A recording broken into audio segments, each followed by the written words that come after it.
Oh my god. Today might have been the most emotionally exhausting day of the Major by far. I have no clue how I made it. My heart barely survived, my hairline receded, my blood pressure is up, and my pick'ems are buried 6 feet underground. But the show must go on. We have a lot of games to recap. Today was a stunner front to back, so if you missed the action, don't you go anywhere, because we're going to recap every series and all of its excruciating details. My name is LionHeartZ. Welcome back to the PGO Copenhagen Major 2024 recap. Before we get started, make sure you guys take a second, leave a like, leave a comment down below, and subscribe to the channel if you haven't already. It helps me out immensely both in the YouTube algorithm and on my journey to reach 1,000 subscribers as fast as possible. And while you're down there, consider becoming a member of the channel. For $5 a month, you can support what I do directly and gain access to exclusive emblems, emotes, a shout at the end of every video, as well as more features coming soon. And also consider dropping me a follow on my Twitch channel, linked in the description as well. I stream Sunday through Friday, 8:30 p.m. Pacific Standard Time. And with that, let's get into the painful, albeit entertaining results of the day. We're going to get started by covering the 4 best of 1 series first. We're going to be starting on with Heroic versus Virtus Pro on Ancient.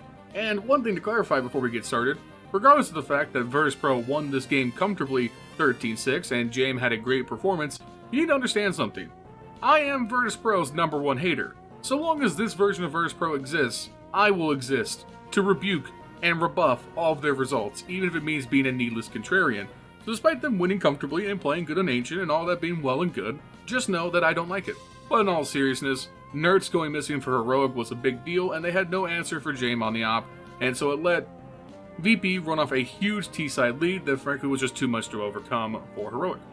We then move on to Cloud9 versus G2 on Anubis, where again we see G2 continue to struggle in this tournament, and honestly, they look bad from a strategic standpoint as well as an individual standpoint. They played mighty, sloppy Counter-Strike up and down this game, and Cloud9 looked like a unit playing together. They felt in control, and yeah, it's a 13-9 scoreline. That's not exactly a free win, but when the chips were down, Cloud9 did what they had to do.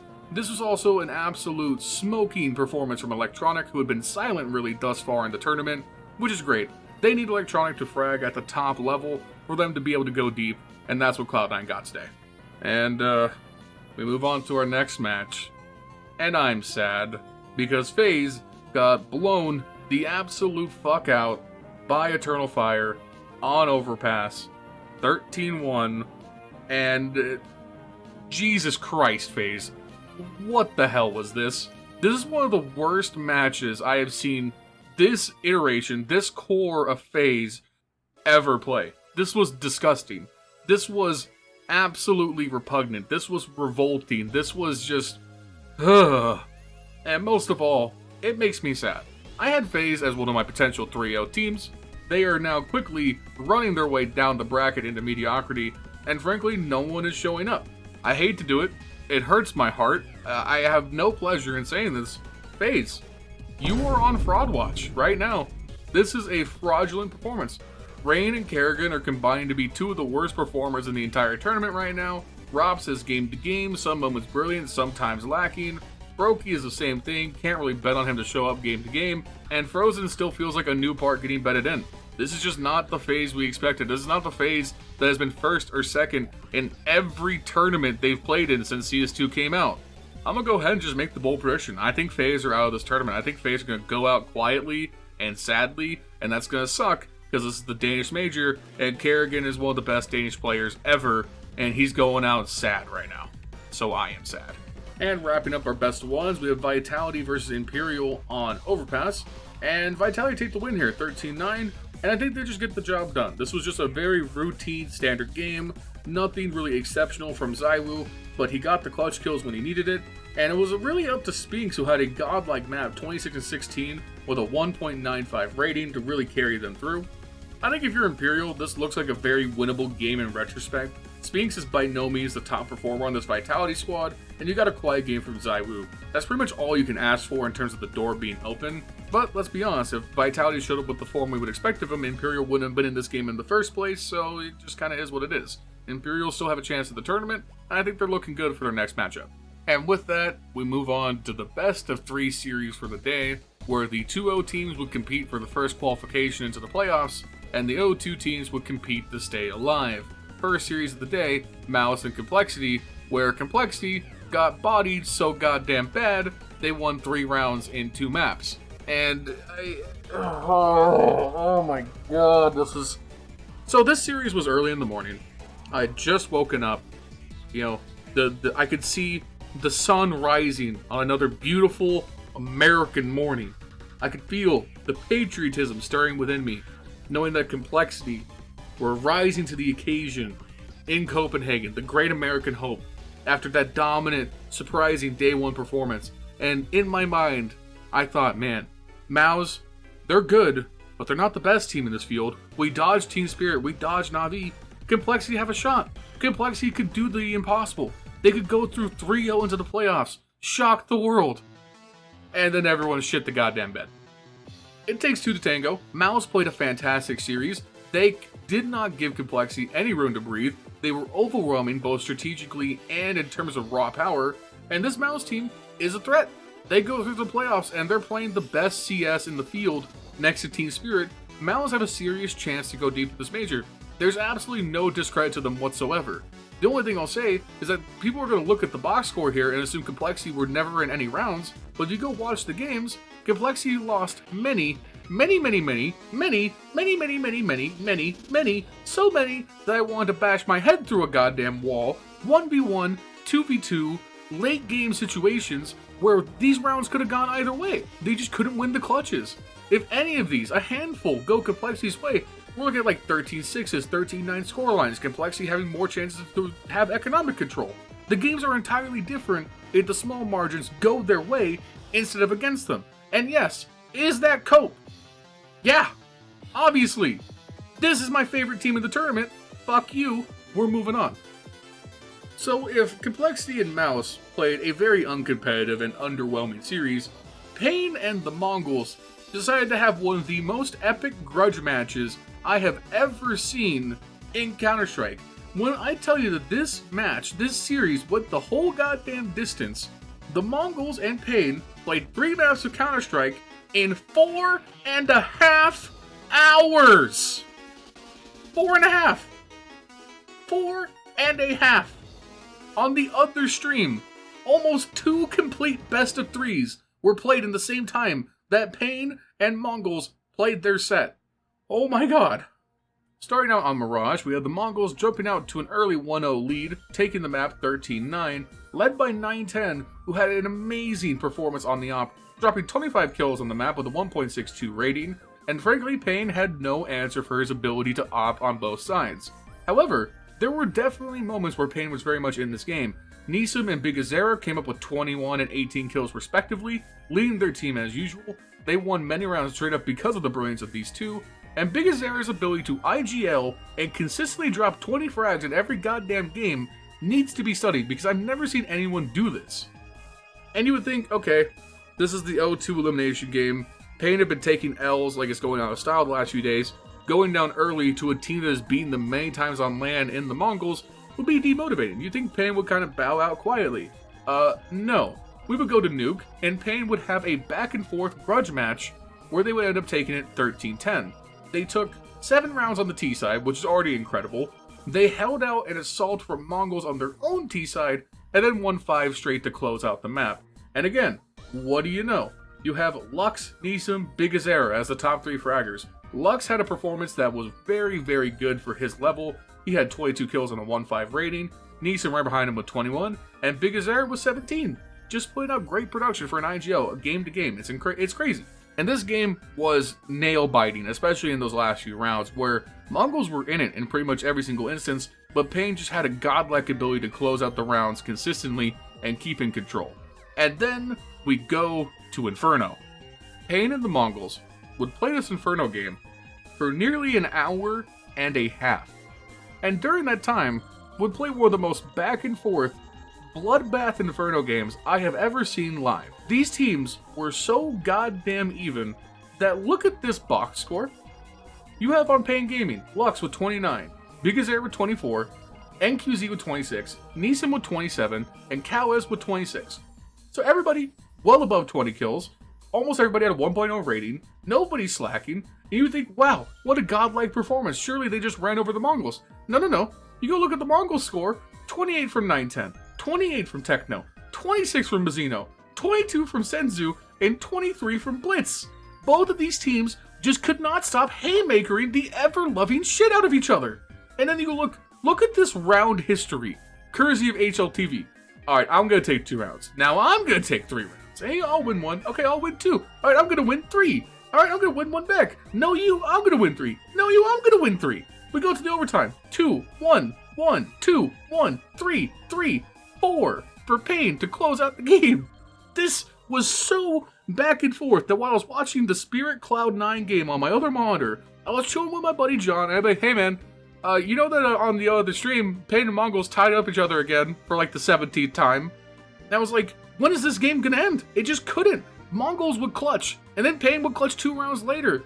And then we go to overtime, and Mongolz have a ridiculous CT side retake to keep the game alive and push it to overtime to begin with. I was so mentally exhausted by the end of this series because it took everything out of me watching these two teams battle to the death. Pain would prevail 22-19 on Inferno, they would take the series 2-1, and the Mongols are going home.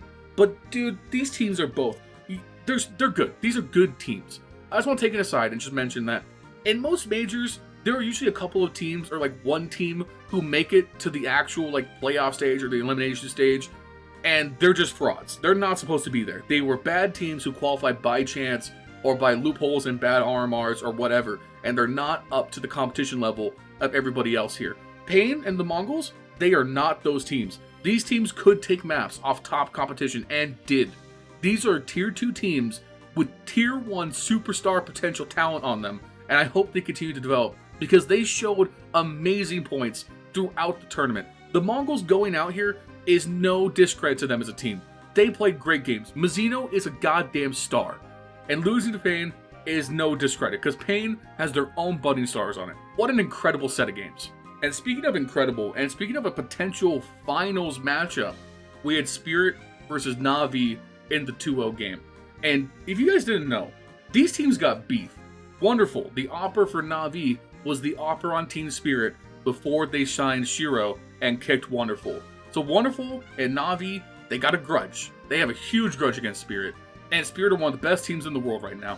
And these teams went band for band, bar for bar in this series. We started on Nuke, and Nuke was an absolute bonfire. Go watch this map. It was back and forth till the very end.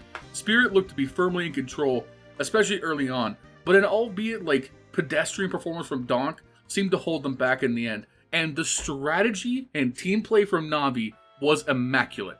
Alexi B's playbook on Nuke specifically might be the best in the world right now. He worked G2 like it was his day job yesterday, and he kept his team in control enough to bring back a 10-4 deficit on their CT side, just shutting down Spirit entirely and forcing an overtime. And in overtime, Cloud9 just had full control. They won out their CT half, they traded the first round with Spirit, won the next one, and it was game over. They went up a map on Spirit, which is something very few teams in this field can claim to have done at all. And listen, when we go to the scoreboard here, we talk about pedestrian from Donk. He still had 20 kills and a 1.04 rating. Most players would consider that a great performance. And then Chopper and Shiro were insane with 25 each. Getting 2500 in-game leader is crazy. But NAVI had something in their back pocket no one could have expected. JL with the 40 burger and a 1.89 rating. JL was a monster. He was everywhere on Nuke. Winning clutches, multi-kills, doesn't matter. He was unstoppable in this first game.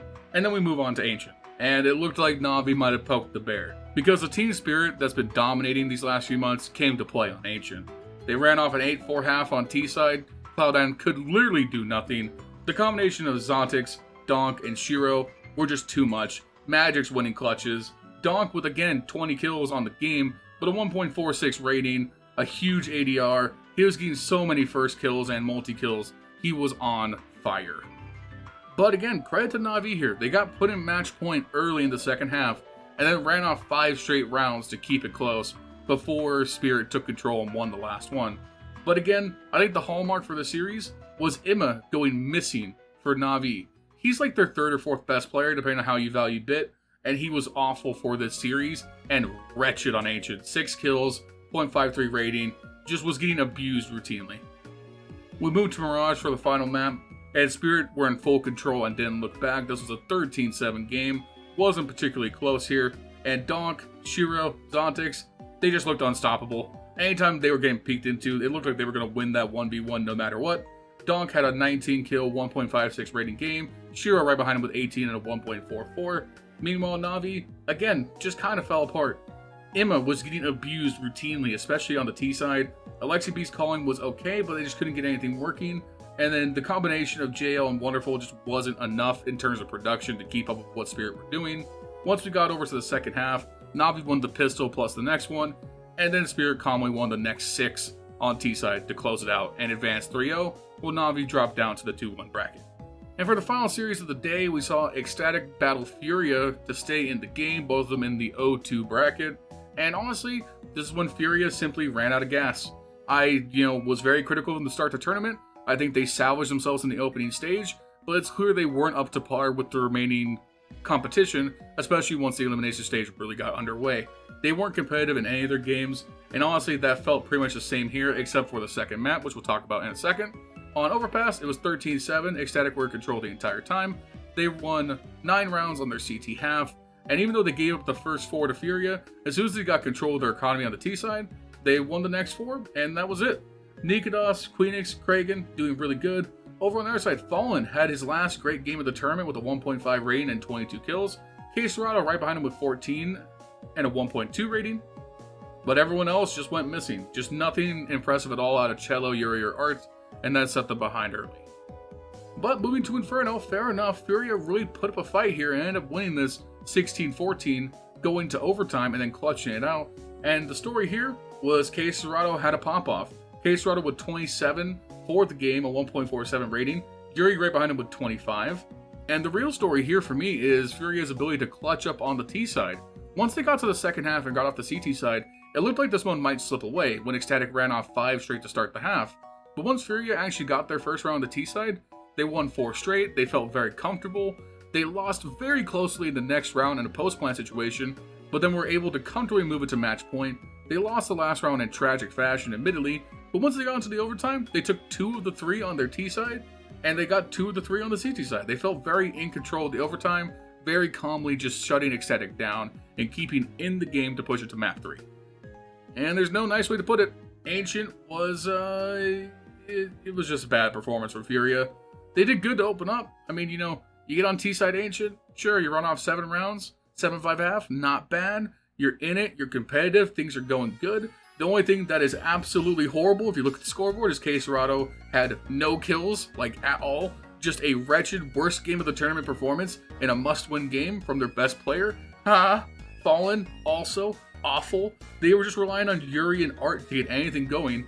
And so we swap halves, we get to the CT side, Ecstatic just win every single round. They just win 8 straight, close out 13-7, they send Furia packing, and they keep alive while Furia head home. Again, I want to hate on Furia more. They played good when they absolutely had to in the opening stage, but they just weren't good enough to get through this major. Lastly, let's go over our schedule for tomorrow. It's best of 3s all the way down. Firstly, on the secondary stream, we have Imperial versus FaZe Clan. And considering how bad FaZe Clan have been playing, I actually expect Imperial to win this. I think Imperial have shown grit throughout this tournament. They've been clutch when they needed it, and FaZe are looking just vulnerable enough that I think Imperial can get this out. I think it'll go 3 maps, and FaZe, the only way they win this is if everyone wakes up. They need a full turnaround. They need everybody to show up. They need Kerrigan to look sharp, get the frags when he needs it. They need better calling. They need Rain, who is pretty much the rock of this team, to show up in the big moments. They need Rops to bring that superstar potential out and Brokey to do well on the op. But I don't know if we're going to get that because they haven't shown it so far. And then we have Ecstatic versus G2. Honestly, Ecstatic, I'd give them a great shot to win this as well. G2 is just not playing good right now, especially their calling. Their strat book looks sloppy, looks really, really bad on their T sides. And Ecstatic, if nothing else, have played a very strict, clean, and consistent game throughout this tournament. I think they are good enough to beat G2 in this current form. And then finally, we have Heroic versus Pain Gaming, and Heroic should win this. Heroic are the better team than Pain Gaming. I think this is when the luck runs out. I don't think Big Azera and Nisem are good enough to beat what Heroic has to offer. And then for the mainstream schedule, we have Eternal Fire versus Virtus Pro. I think Eternal Fire will win this. I straight up think that they are the better team. What it boils down to is, does Woxic show up? I think Woxic is a way better opera than Jaime. He just doesn't always appear in the games. If Woxic plays good, Virtus Pro will lose. Then we have Complexity versus Vitality, which on the surface makes me want to in pain, but again, this is a bad Vitality in this tournament. ZywOo, gone. No Jesus ZywOo. The rest of this team looks suspect as hell. They've not been good. I do not believe in this team in a best of 3 right now. So honestly, if Complexity just forgets that the Mouse series ever happened, and Elige wakes up, polishes that perfect chromium domium of his, I think they could upset Vitality. I really do. And then for our final match of the day, we have Cloud9 versus NAVI, which is going to be another absolute grudge match. This is the former NAVI core on Cloud9 facing the new NAVI core on NAVI. This should be an absolute hell match. These teams are going to go into the steel cage. They're going to beat each other with the chairs. It's going to be just hell in a cell all over again. This series is going to be a banger. And as far as winning, I think NAVI have the edge. Just because Wonderful is a great opera, and I think Alexia B is a stronger play caller than Boomich. But if we get Hobbit God mode, and we see some of those flashes of brilliance from Electronic that we've seen so far, they could take this. This is a very, very close series. But anyways, that's all I got. I'm going to go burn all my Faze memorabilia, I guess, because they betrayed me today. Other than that, I hope you guys leave a like, comment, subscribe. Tell me how you're feeling about the tournament. Are your pick'ems as done and dusted as mine? Let me know down there, and I'll be responding as much as I can. I'll see you guys tomorrow with the next recap. Peace.